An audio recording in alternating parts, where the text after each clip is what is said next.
E se eu te dissesse que sua missão espiritual já está diante dos seus olhos, mas você simplesmente não consegue enxergá-la? A maioria das pessoas passa a vida inteira buscando um propósito, acreditando que ele será revelado como um grande chamado, um sinal divino ou uma epifania arrebatadora. Mas e se for exatamente o contrário? E se a sua missão não estiver escondida, mas sim camuflada no dia a dia, nos desafios que você enfrenta, nas pessoas que cruzam seu caminho e até nas dificuldades que parecem não ter explicação? O Espiritismo ensina que ninguém está aqui por acaso e que cada um de nós tem um papel essencial no grande plano da existência. E o mais surpreendente, muitas vezes, sua missão não é algo que você escolhe, mas algo que já foi escolhido para você antes mesmo de nascer. Está pronto para descobrir como identificar os sinais e entender qual é o seu verdadeiro propósito espiritual. A natureza das missões espirituais. O velho Anselmo, de barbas longas e olhar sereno, sentava-se todas as tardes à beira do rio, onde os jovens da vila se reuniam para ouvi-lo. Ele dizia que cada alma, ao encarnar, recebia uma missão, grande ou pequena, mas sempre essencial. Vejam o pescador que alimenta a aldeia, o professor que ilumina mentes, ou mesmo o varredor que mantém as ruas limpas. Nenhuma tarefa é insignificante aos olhos do Criador, dizia. Os rapazes o olhavam, intrigados. Então, todo mundo tem um papel? Perguntava Miguel, o mais curioso. Anselmo apenas sorria e lançava uma pedra na água, observando as ondas que se expandiam. Cada ato, por menor que pareça, toca o mundo de alguma forma.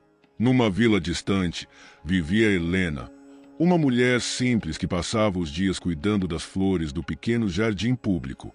Alguns riam dela, dizendo que plantar flores não mudava o mundo. Mas um dia, um viajante parou ali, exausto de sua jornada, e sentiu paz ao contemplar a beleza do lugar. Revigorado, seguiu o caminho e, meses depois, voltou para agradecer. Foi neste jardim que reencontrei minha fé na vida, disse. Anselmo, ouvindo a história, concluiu. Missão não é sobre grandiosidade, mas sobre impacto. Um gesto, um sorriso, um trabalho bem feito, tudo se entrelaça no plano divino. Havia também Jonas, um jovem que sempre se perguntava por que seu pai, um humilde ferreiro, nunca sonhou em ser mais do que isso. Até que, um dia, ao observar o pai moldando o metal com paciência, entendeu. O homem não fabricava apenas ferramentas, mas sustentava a cidade, garantindo que o agricultor tivesse enxadas, o carpinteiro, pregos e o guerreiro, sua espada. Seu trabalho, invisível para muitos, era vital.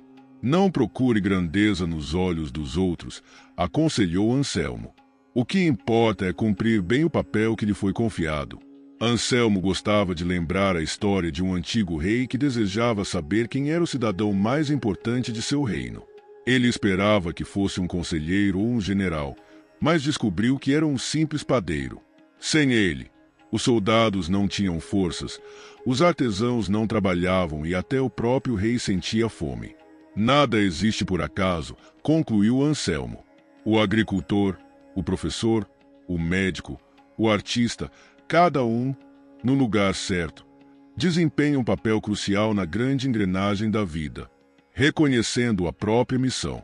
Desde pequeno, Felipe sentia que havia algo maior reservado para ele, mas nunca soube exatamente o que. Cresceu vendo amigos traçarem caminhos certos.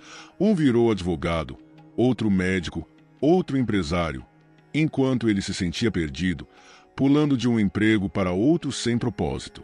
Até que, um dia, seu avô lhe disse: as grandes missões da vida não vêm com um mapa. Elas se revelam no caminhar. Felipe não entendeu de imediato, mas, com o tempo, percebeu que cada experiência, mesmo as frustrantes, o ensinava algo, e que, talvez, sua missão estivesse surgindo das oportunidades que antes ignorava. Havia uma jovem chamada Clara que sonhava em ser escritora, mas sentia que sua vida era comum demais para ter algo interessante a dizer. Até que um dia, em uma estação de trem, encontrou um senhor idoso que lhe contou sua história. Ele havia sido um imigrante, perdido tudo na guerra e reconstruído a vida do zero. Clara escreveu sobre ele e percebeu que sua missão não era inventar histórias, mas dar voz às que já existiam. Às vezes, não escolhemos nossa missão, mas ela nos encontra, refletiu. Seu talento para contar histórias não era apenas um dom, mas um chamado que só se revelou quando ela abriu os olhos para a vida ao seu redor. Lucas passou anos tentando descobrir sua missão. Fez cursos, mudou de cidade, buscou respostas nos livros e nas palavras de outros. Um dia, conversando com um sábio monge, desabafou: "E se eu nunca encontrar meu propósito?" O monge sorriu e respondeu: "Pare de procurar e comece a viver.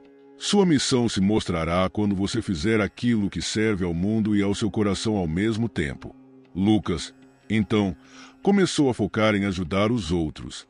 Com o tempo, percebeu que sua maior alegria vinha ao ensinar crianças em sua comunidade. E ali, sem que percebesse de imediato, sua missão se revelou. Cada pessoa tem um caminho único, mas poucos reconhecem sua missão à primeira vista. Muitos esperam um chamado grandioso, uma revelação divina, mas, na verdade, as pistas estão espalhadas pelo dia a dia. O professor que ensina com amor, a mãe que guia seus filhos, o jovem que motiva seus amigos a seguirem seus sonhos, todos cumprem um papel essencial. Como dizia o sábio Anselmo, não pergunte qual é sua missão. Pergunte o que faz seu coração vibrar e como isso pode tornar o mundo um lugar melhor. As respostas virão. A importância da utilidade e do progresso. Desde pequeno, Henrique sempre se perguntou qual era o sentido da vida. Ele via pessoas ocupadas com suas rotinas e se perguntava se aquilo era tudo.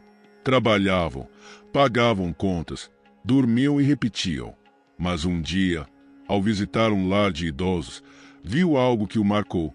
Um senhor solitário, cujo único desejo era conversar com alguém. Henrique passou horas ouvindo suas histórias e percebeu que, em poucos momentos, havia dado a ele algo valioso: atenção. Naquela noite, entendeu que ser útil não exigia grandes feitos, apenas disposição para servir. E, a partir disso, começou a ver sua própria vida com novos olhos. Mariana sempre acreditou que a felicidade estava em alcançar seus próprios objetivos. Trabalhou duro, conquistou uma boa posição, mas sentia um vazio. Certo dia, seu irmão precisou de ajuda com um projeto social e, sem muita expectativa, ela aceitou participar. Foi ali, ensinando crianças carentes, que sentiu algo que nunca havia sentido antes: plenitude. Ela percebeu que a verdadeira evolução não vem apenas do que se conquista para si, mas do que se oferece ao mundo. Seu trabalho continuava importante, mas agora tinha um novo propósito: usar seu conhecimento para mudar vidas. Pedro passou boa parte da vida acreditando que sucesso significava acumular bens e status. Mas, com o tempo, percebeu que quanto mais focava em si mesmo, mais sentia um vazio. Foi então que começou a observar aqueles que verdadeiramente pareciam realizados e percebeu um padrão. Todos tinham algo em comum. Eles ajudavam os outros. Alguns compartilhavam conhecimento, outros tempo, outros apenas um ombro amigo. Pedro começou pequeno, ajudando vizinhos e colegas e, sem perceber, sua vida começou a ganhar um sentido que ele nunca havia experimentado antes. Muitos passam a vida buscando algo grandioso, acreditando que a missão espiritual precisa ser extraordinária. Mas a verdade é que toda ação conta. Ser útil ao mundo, contribuir para o bem comum e gerar progresso, por menor que pareça, é o que realmente importa. Como disse certa vez um velho sábio, o maior desperdício da vida não é o tempo, mas uma existência que nada acrescenta ao universo. Afinal, o que estamos deixando para trás? O que estamos fazendo para que nossa presença no mundo faça diferença? Agora que você compreende o que o Espiritismo ensina sobre a missão espiritual, pare e reflita. Será que você está realmente vivendo de acordo com seu propósito? Quantas oportunidades de crescimento já passaram despercebidas? Será que as dificuldades que você enfrenta hoje não são exatamente os desafios necessários para despertar sua verdadeira essência? A missão espiritual não é um mistério inalcançável, mas sim algo que se revela nas pequenas escolhas diárias, nas ações que impactam o mundo ao seu redor. Então, qual será a sua atitude daqui para frente? Você vai continuar esperando um sinal grandioso ou vai começar a enxergar os sinais que já estão ao seu redor? Se esse conhecimento fez sentido para você, inscreva-se no canal e ative as notificações. Aqui, você vai continuar aprendendo sobre os mistérios da espiritualidade e descobrindo como aplicar esses ensinamentos na sua vida. Não perca os próximos vídeos. Sua jornada está apenas começando.